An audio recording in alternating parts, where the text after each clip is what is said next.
Fear is the most valuable commodity in the universe. That blew me away. Turn on the TV, he'd say. What do you see? People selling their products? No. People selling the fear of you having to live without their products. Fucking A, was he right. Fear of aging, fear of loneliness, fear of poverty, fear of failure. Fear is the most basic emotion we have. Fear is primal. Fear sells. That was my mantra. Fear sells. When I first heard about the outbreaks, back when it was still called African rabies, I saw the opportunity of a lifetime. I'll never forget that first report, the Cape Town outbreak. Only 10 minutes of actual reporting. Then, a full hour of speculating about what would happen if the virus ever made it to America. God bless the news. I hit speed dial 30 seconds later.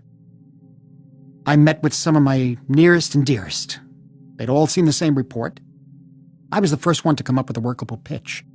A vaccine. A real vaccine for rabies. Thank God there's no cure for rabies. A cure would make people buy it only if they thought they were infected. But a vaccine, that's preventative. People will keep taking that as long as they're afraid it's out there. We had plenty of contacts in the biomed industry, with plenty more up on the hill in Penn Avenue.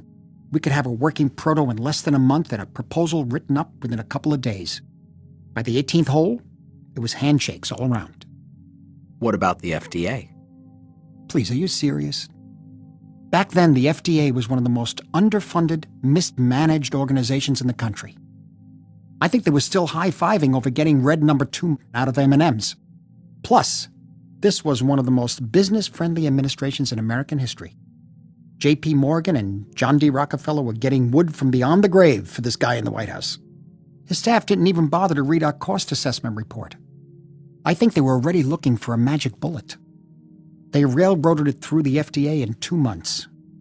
Remember the speech the Prez made before Congress? How it had been tested in Europe for some time, and the only thing holding it up was our own bloated bureaucracy?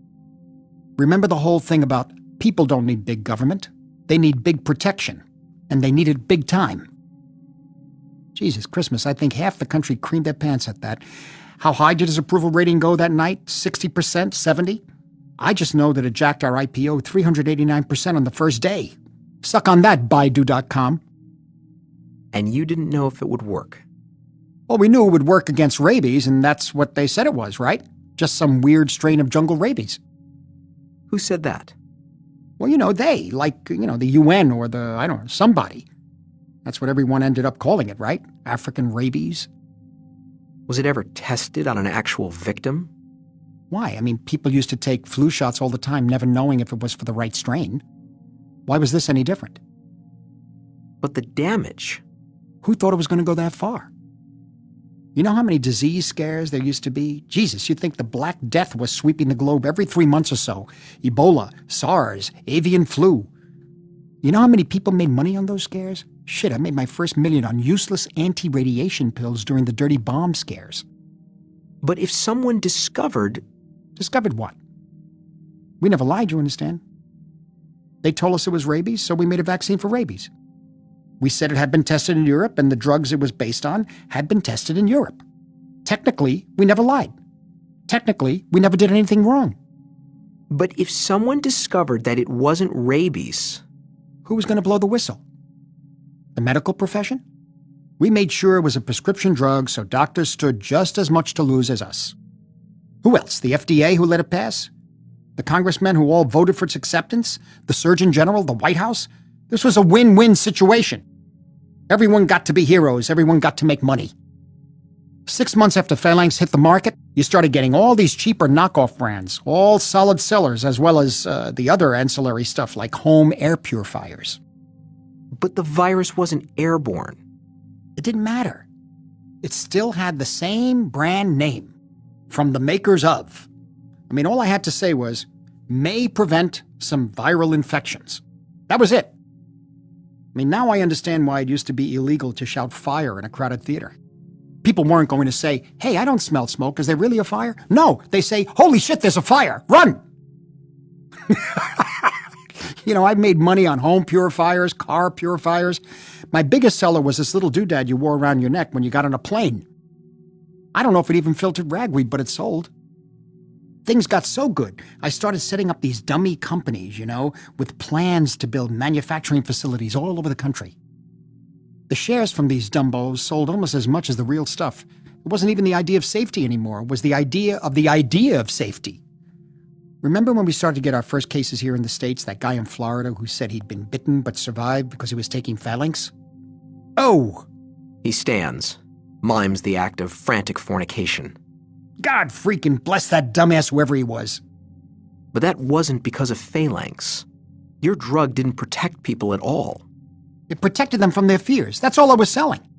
Hell, because of phalanx, the biomed sector started to recover, which in turn jump-started the stock market, which then gave the impression of a recovery, which then restored consumer confidence to stimulate an actual recovery. Phalanx, hands down, ended the recession. I ended the recession. And then, when the outbreaks became more serious, and the press finally reported that there was no wonder drug? Pre-fucking-cisely. That's the alpha cunt who should be shot. What's her name, who first broke that story? Look what she did. She pulled the fucking rug right out from under us all. She caused the spiral. She caused the Great Panic. And you take no personal responsibility. For what? For making a little fucking cash? Well, not a little. All I did was what any of us are ever supposed to do. I chased my dream, and I got my slice. You want to blame someone? Blame whoever first called it rabies, or who knew it wasn't rabies and gave us the green light anyway. Shit, you want to blame someone? Why not start with all the sheep who forked over their greenbacks without bothering to do a little responsible research? I never held a gun to their heads. They made the choice themselves. They're the bad guys, not me. I never directly hurt anybody. And if anybody was too stupid to get themselves hurt, boo fucking who.